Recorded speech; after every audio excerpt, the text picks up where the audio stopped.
This next one I wrote is called Eyeball. It's a very short story. And you see this? That's the cornea. That's what you've injured.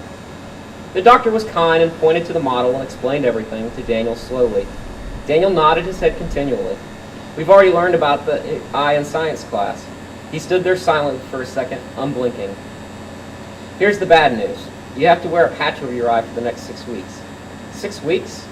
I know it seems like a long time, but the more time the eye has to heal, the better off you'll be in the long run. You listen to the doctor, Mr. Deadeye, his mother said as she patted him on the head. Can I get one with skulls and crossbones on it? Sure thing, Tiger, the doctor said and patted him on the shoulder. He marked something down on the chart and handed Daniel's mother 2 prescriptions. The Xanax is for you, he said to her. Don't freak out like that again. I'm sorry, doctor, I just panicked over my little man. He's the only one I have, his mother said, giving him a tight hug against her chest. Daniel thought she'd done more than panicked when they got to the emergency room. He'd been playing with his BB gun, and one ricocheted off a can and bounced back off his gun and against his eyeball. It was a Kennedy magic bullet theory shot, Daniel thought. Too bad he didn't get it on video.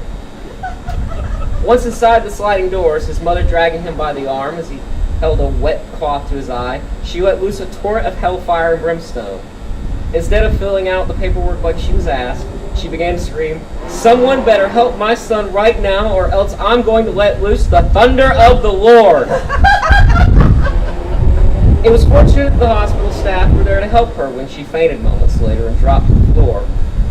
A nurse called the situation a 2-for-1 special. His mother complained about the headache the entire way home, even after she placed a pill in her tongue and moaned in pleasure. When they arrived, his father and his friends were in the backyard shooting empty beer cans with the BB gun. "I'm not going back to the hospital tonight," she yelled and took the weapon away. Pointing it downward and screaming at her husband for being a bad example, she shot herself in the foot. "Do you want to go back to the emergency room now?" his father asked.